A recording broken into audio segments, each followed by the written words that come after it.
Musikilize maneno haya yaliyotumwa kwenu ninyi watu wa Zaire, toka Mungu wa kweli.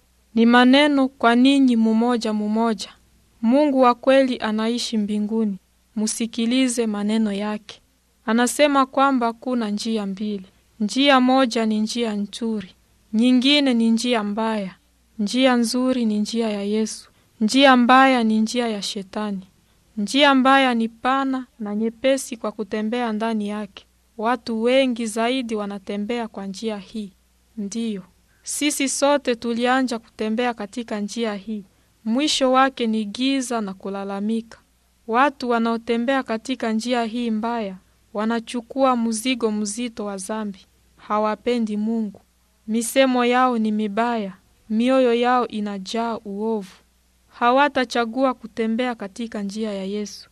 Ikiwa hawasikilizi neno la Mungu, wataingia katika giza na maumivu wa milele. Njia hii itawafikisha pale. Wakichagua njia mbaya, hawataingia mbinguni na kuishi pamoja na Mungu, lakini wataingia katika ziwa la moto na kuteswa milele. Njia ya Yesu ni nyembamba. Hakuna nafasi kwa dhambi wala kitu chochote cha uovu, kwa sababu njia ya Yesu ni njia nzuri. Haifai kuchukia watu wengine wala kuwaza mawazo mabaya. Ni njia pahali Yesu anapotembea.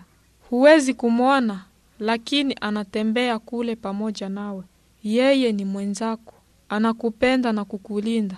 Ana uwezo wa kupita wengine wote, hata acha uovu wowote kukuumiza. Shika njia hii hata kufa, kisha utaingia mbinguni mara moja. Utaishi milele pamoja na Yesu na Baba Mungu. Unataka kutembea katika njia ya Yesu? Fungua moyo wako. Umuombee kuingia moyo wako na kutembea pamoja nawe. Umuombee kusamehe dhambi zako.